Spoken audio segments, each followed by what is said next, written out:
Well, Donald Trump is now just 27 days away from completing the 80th year of his life. And on this, the 338th day of Donald Trump's 80th year, he finally said, "I don't want to be stupid." Too late, Donald. Too late. The time to not want to be stupid is not when you are president of the United States. The time to not want to be stupid is when you are in elementary school or, at the very latest, high school. And the solution to the problem of possibly being stupid is to do your homework, something Donald Trump has never done. Donald Trump's ghost-written first book tells stories of his life growing up as a spoiled rich kid. And in his school years, there is nothing about pulling all-nighters as final exams approached. There is nothing about academic excellence or academic striving, because Donald Trump was still sane enough to know in 1987, when the book was published, that if he claimed to graduate from college summa cum laude, that kind of lie would be easily caught and exposed. There is a story proudly told in that book of Donald Trump punching one of his teachers in elementary school, which is a very strong indicator of being very, very stupid. Because it's Donald Trump telling the story about him punching a teacher. There's no reason to believe it, because Donald Trump lies about everything, and he always has. But either way, actually punching a teacher in elementary school or inventing a story about punching your teacher in elementary school is a mark of grotesque stupidity. We in the news media are now struggling to keep up with two constantly expanding stories about Donald Trump, the corruption and the stupidity. And it has been impossible to really keep up with both of those stories because they are each so enormous and always expanding.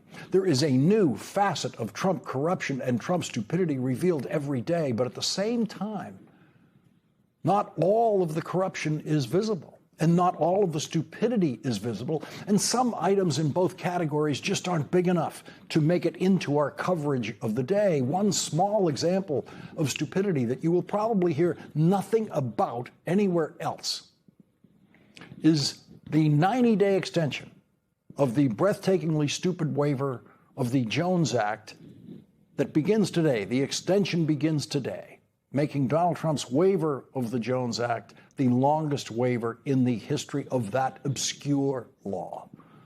The Jones Act requires that all cargo shipping between harbors in the United States must be carried on American-flagged ships, American crews. No foreign-flagged ships are allowed to transport anything from, say, New York Harbor to Boston Harbor or any other American port. The law is designed to protect the jobs of American maritime workers on ships and working in the ports.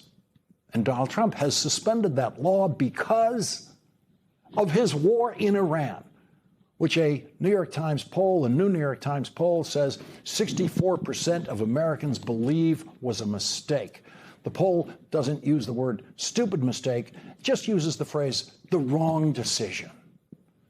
But surely tens of millions of Americans believe that Donald Trump's war was a stupid mistake by Donald Trump. And to compound that stupid mistake, Donald Trump actually thinks that the price of gasoline in America can somehow be made cheaper by suspending the Jones Act and allowing foreign ships to transport goods and fuel and anything else from one American port to another, even though there is absolutely no economic evidence that that could have the slightest effect on the price of gasoline anywhere in the country. Waivers to the Jones Act are rare and usually targeted at a specific emergency. President Biden waived the Jones Act in 2022 to allow a foreign flag tanker, just one, to deliver fuel to Puerto Rico after Hurricane Fiona. That's a typical use of a limited targeted emergency use of a Jones Act waiver. Donald Trump, who claims to be the American president more concerned with American jobs than any other president in American history, now faces this objection from the Seafarers Union to his waiver of the Jones Act. Quote, America's maritime labor unions are deeply concerned about the administration's broad Jones Act waiver, which undermines our national security, weakens military readiness, and hands critical maritime work to foreign vessel operators. Or any other president waiving the Jones Act for what will now be 150 days would be a major story that would provoke emergency congressional hearings that would clearly demonstrate the utter pointlessness of such a waiver. But for Donald Trump, it's just a tiny entry in a long list of very stupid choices and broken promises about his devotion to American workers and American jobs. And the New York Times reporting on its poll showing Donald Trump at a new low in the New York Times poll of a 37% approval. Brent Klein Jr., a Republican who voted for Donald Trump in 2020 and 2024, told the New York Times, quote, he's not doing what he said he was going to do. That's my biggest frustration with him. Mr. Klein, 43, the owner of a cleaning company who lives in Branson, Missouri, described himself as very pissed off with the president's decision to attack Iran without seeking congressional approval. I just want my family to live a good, healthy life, he added, and to not have to constantly pay more and more for food products and stuff. Speaking of history, Donald Trump is the first president in history to publicly promise to commit war crimes, which is in and of itself a war crime. He did it yesterday on social media, saying, quote, for Iran, the clock is ticking and they better get moving fast or there won't be anything left of them. Time is of the essence, exclamation point. The world has come to ignore Donald Trump's written threats of war crimes. The president of the United States yesterday said there won't be anything left of them. That would mean that Donald Trump was planning to kill every child in Iran, every baby, every pregnant woman, every person in the country. And not one person in the world took Donald Trump seriously when he said that, because he has said it too many times before, more times than the world can keep track of.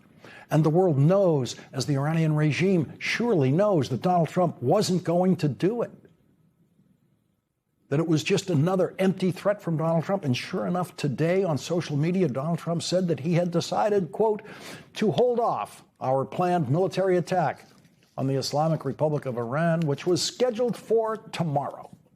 He claimed that the dictators of other countries in the region urged him not to commit any war crimes against Iran in the hope of concluding a peace agreement with Iran. And Donald Trump said, quote, this deal will include, importantly, no nuclear weapons for Iran, exclamation point. In other words, it will include exactly what was included in the deal President Obama and 5 other countries negotiated with Iran, in which Iran promised not to make nuclear weapons, not to pursue nuclear weapons in any way.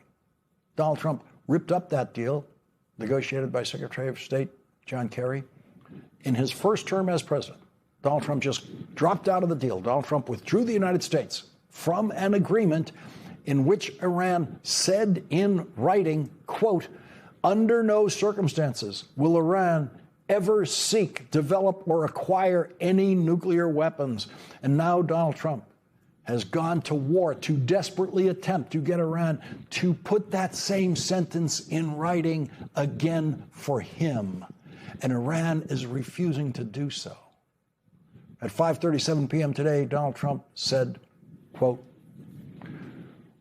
we were getting ready to do a very major attack tomorrow. I've put it off for a little while, hopefully maybe forever, but possibly for a little while, because we've had very big discussions with Iran, and we'll see what they amount to. I was asked by Saudi Arabia, Qatar, UAE, and some others if we could put it off for 2 or 3 days, a short period of time, because they think that they are getting very close to making a deal. And if we can do that where there's no nuclear weapon going into the hands of Iran, I think, and if they're satisfied, we will be probably satisfied also.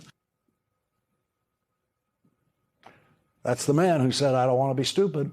So there is Donald Trump now saying the negotiations are up to Iran's neighbors.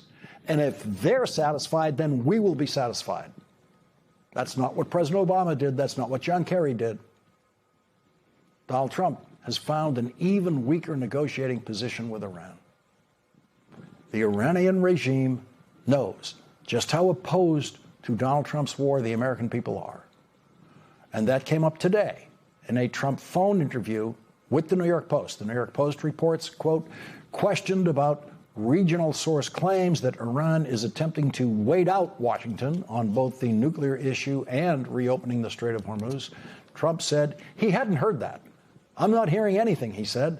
I can't talk to you about it. It's a negotiation. I don't want to be stupid.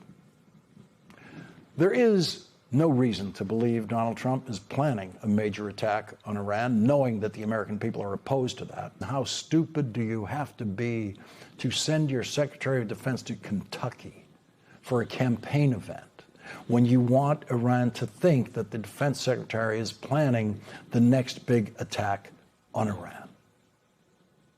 And Donald Trump says today, I don't want to be stupid, which is exactly the same as Donald Trump saying with his 80th birthday approaching, I don't want to be old. As this report comes to a close, what we're witnessing is more than just another political controversy or another cycle of heated rhetoric from Donald Trump. What we're seeing is a deeper collision between leadership, public trust, and the consequences of impulsive decision-making at the highest level of power. Tonight's discussion touched on several major issues: the Iran conflict, the suspension of the Jones Act, growing criticism from labor groups, falling approval ratings, and escalating fears surrounding America's role on the global stage. But underneath all of those headlines lies one central question: what happens when political messaging begins to overpower strategic consistency? The criticism outlined throughout this report paints a picture of a presidency increasingly defined by contradiction. On one hand, Donald Trump continues to present himself as a defender of American workers and American strength. On the other hand, critics argue that policies like the extended Jones Act waiver appear to undercut the very workers and industries he claims to protect. And then there's the international dimension, arguably the most serious part of this entire conversation. The back and forth messaging surrounding Iran has raised concerns not only among political opponents, but among allies, analysts, and even voters who previously supported Trump.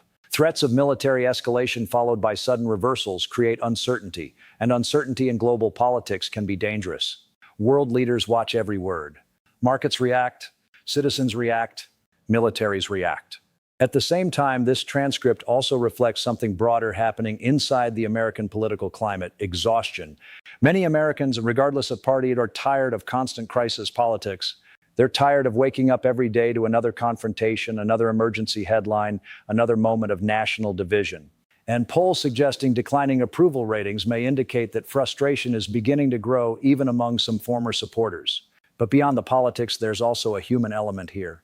Families watching gas prices rise, veterans worried about another conflict in the Middle East, workers questioning whether economic promises are being fulfilled, young Americans wondering what kind of political future they're inheriting. These aren't abstract talking points. These are real anxieties shaping everyday lives. And perhaps that's why moments like these matter so much. Democracies depend not just on elections, but on accountability, scrutiny, and informed public discussion. Whether viewers agree or disagree with the arguments presented tonight, the larger responsibility remains the same: to question power, to examine facts carefully, and to stay engaged rather than emotionally overwhelmed. So here are two important questions to leave you with tonight. Are aggressive political statements becoming a substitute for long-term policy strategy? And in an era dominated by viral headlines and nonstop media cycles, how can voters separate political theater from meaningful leadership? Those questions may define not only this election cycle, but the direction of American politics for years to come. One thing is certain: the stakes surrounding U.S. foreign policy, economic stability, and public trust have rarely felt higher. And as the political landscape continues to shift, the world will be watching every move very closely. If you found this report insightful, don't forget to like, share, and subscribe for more real, fact-based news commentary.